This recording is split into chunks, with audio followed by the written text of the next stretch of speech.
Good afternoon, everyone. Welcome to another episode of Wayne's World of Science and Technology, where I blather on for hours about nothing. At least that's what I'm told by some people.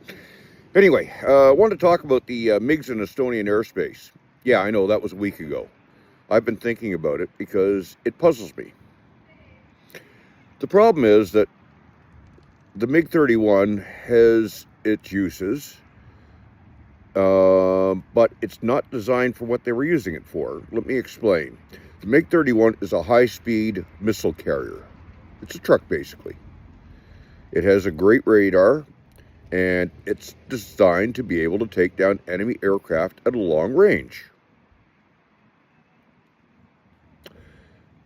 In other words, it was basically designed as a bomber or AWACS killer, and for that, quite frankly, it's a great plane. It is not a classic fighter in that, unlike the Su-35 or the MiG-29, the MiG-31 doesn't maneuver worth a damn. It's great in a straight line. I mean, in a straight line, it's one of the fastest planes on the planet. But it's no damn good in a turning fight. Now, okay, yeah, I know everybody's going to long-range missiles, and they're going to do all this long-range fighting. But just think, you don't use a MiG-31 for short-range encounters, and the entry into Estonian airspace was a short-range encounter. The plane is so damn fast, and Estonia is so small that I doubt a MiG-31 could go from the speed of sound to maximum speed inside of Estonia. Yeah.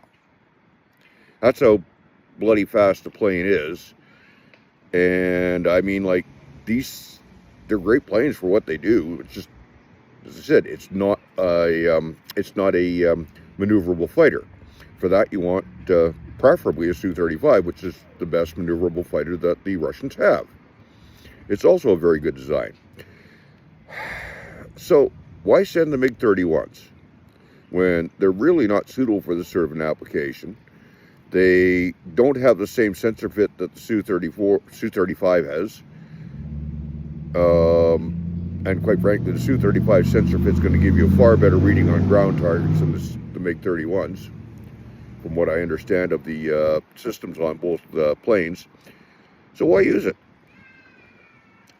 I'm playing guessing games here because I don't actually know what losses the Russians have suffered, and I don't know how badly behind their maintenance schedules have gotten because of the constant combat.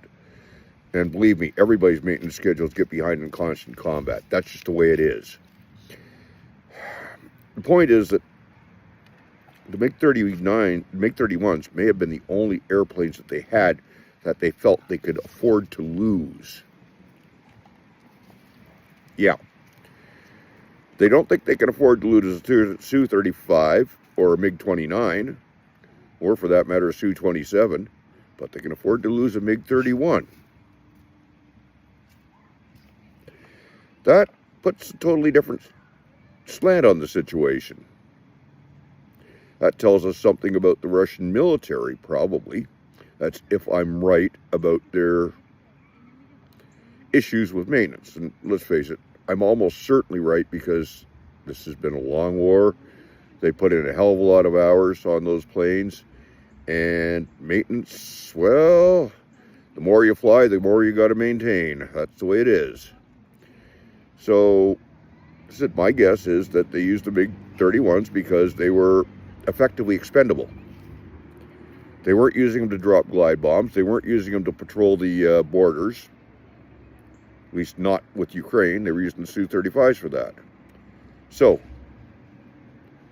when you're short on airplanes, you use whatever you have. And the MiG-31 looks actually quite impressive on paper. It carries a lot of missiles, and it's got a good radar and all that. But, as I said, in the place that they put it, it just isn't suitable. You wouldn't send an SR-71 or MiG, well, you get the idea. Basically, it's a very specialized plane, and they're using it in a way that's really not designed to be used in, which does not make a damn bit of sense to me unless it's their only choice. Anyway, that's it for now, folks. Like, share, subscribe, and all that guff. You got something out of it, and have a good day.